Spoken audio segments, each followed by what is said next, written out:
Well, when I got crowned last year in February, I mean, no one saw it coming, but we, immediately stepped into a lockdown, and everything that I planned for the entire year came crashing. I'm sure I'm not alone.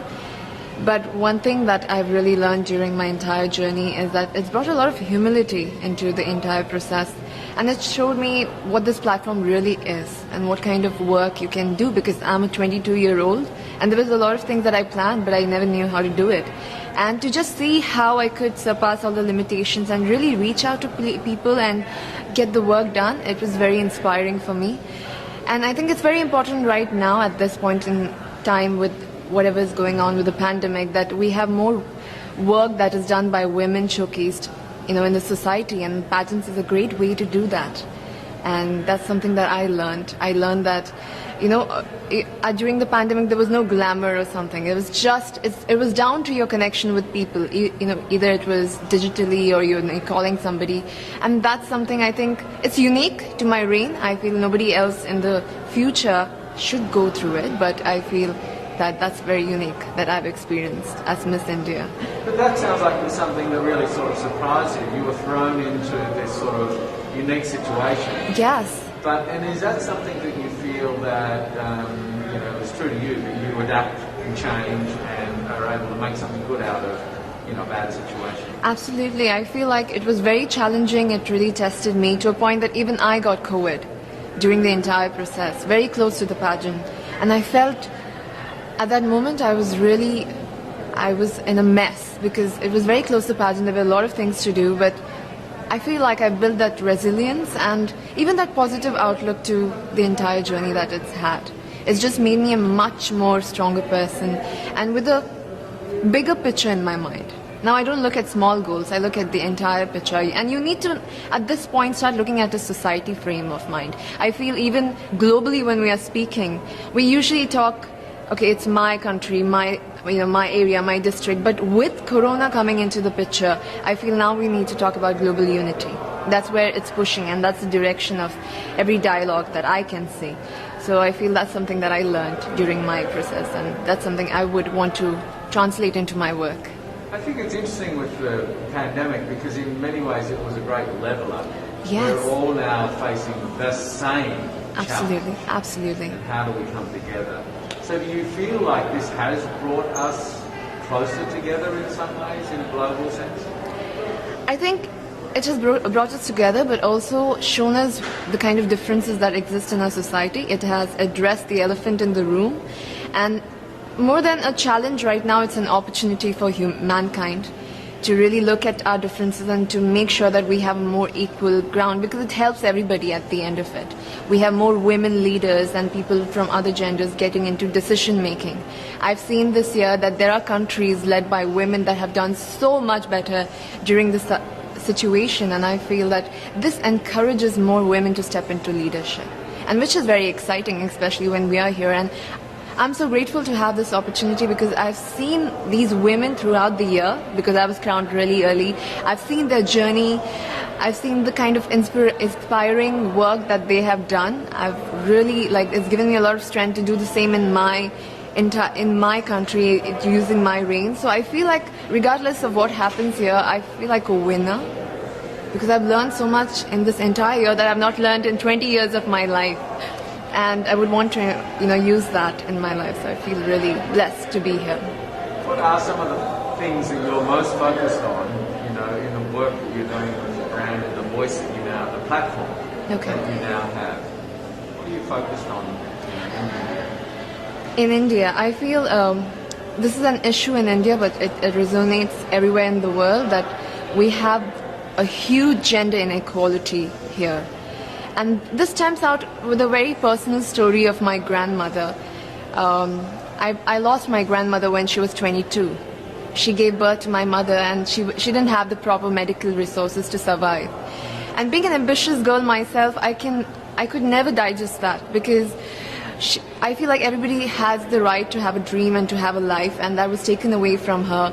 And today I'm 22, and I'm standing at the Miss Universe platform. So life has definitely changed for our generation, but it's come with a lot of sacrifices. And I feel so many women in India right now, they are undergoing that.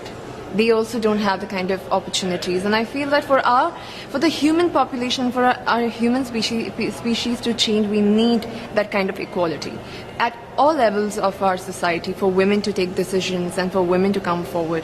And that's going to be very exciting for our generation. I feel the youth, there's a lot of challenges that our youth is facing right now, but I feel more than challenges, these are opportunities that can really help us take that leap into a progressive society, yes.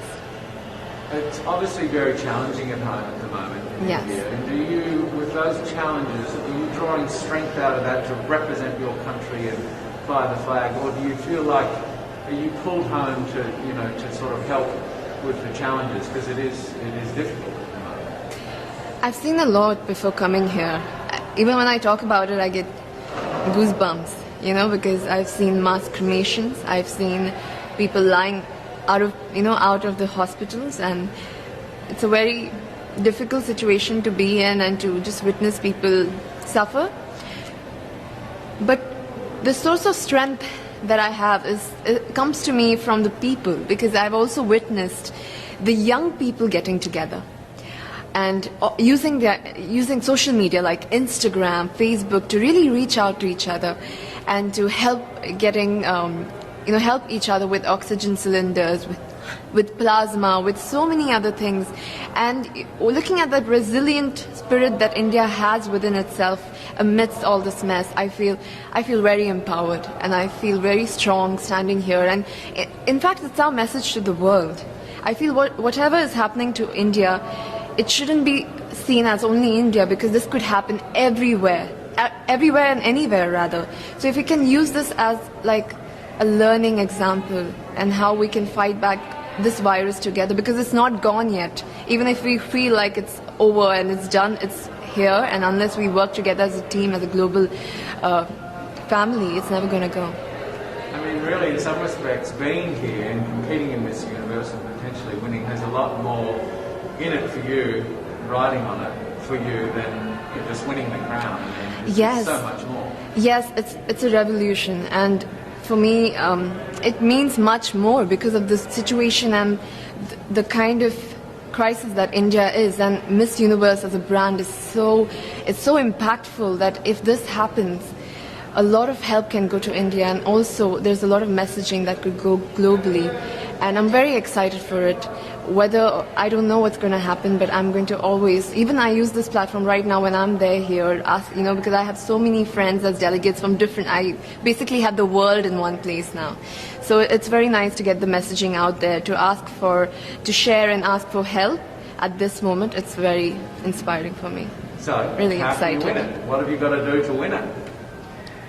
I'm just going to, I feel this is a great platform to speak from your heart about what you've gone through. And I have gone through a lot this year. And for me to just tell nothing but the truth from the bottom of my heart is enough for me. And I feel that and another victory for me is bringing the stories of the women in my country to this platform and to all the women that are here, so that they know that these women exist in India. It is something else that I take pride in, and I feel that even on the stage, that is something I'm going to embody. So now you're here, and we're only days away from this year. Yes, I cannot believe. I feel like we just came here and it's ending. We need a part 2. Is it everything that you expected, or is it somewhat different, or is it completely different? I mean, how does it feel to be here in this moment? I'm completely surprised, actually. I did not expect it to go so smoothly because of all the situation. I think we're taking for granted that we had such a difficult year, and for the Miss Universe organization to conduct something so smoothly with not face any glitches, nothing. I think I'm really grateful for them to give this opportunity to us and to conduct this in the most safest way possible. So, and I know that there's a lot more to come. And it's just going to be very, very emotional to see that, the entire world in one place, especially this year, because we've gone through a lot in this year. We've not even seen our neighbors. And to see the entire world on one stage, it's going to leave an impact for years to come, for sure. What would you say to all of your fans in India and around the world as you go into the final days of the competition? What sort of message would you send them right now? First of all, I would be grateful to them for supporting me, especially during this time. You know, it's very emotional because when they're going through this crisis, they still made sure I got here.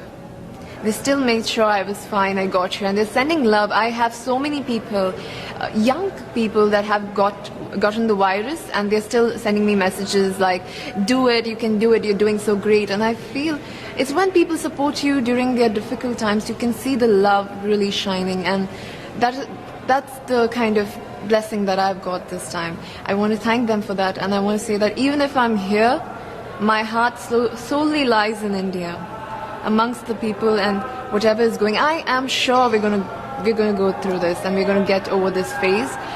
But I really insist people to really take care of themselves and their families, to stay safe, and hopefully we meet on the other side of this phase. Yes.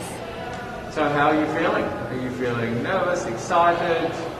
Wait. To be very honest, I'm feeling all of those feelings in different parts of it. But mostly I'm feeling very grateful to have this opportunity, especially during this time. It's just very flooring for me.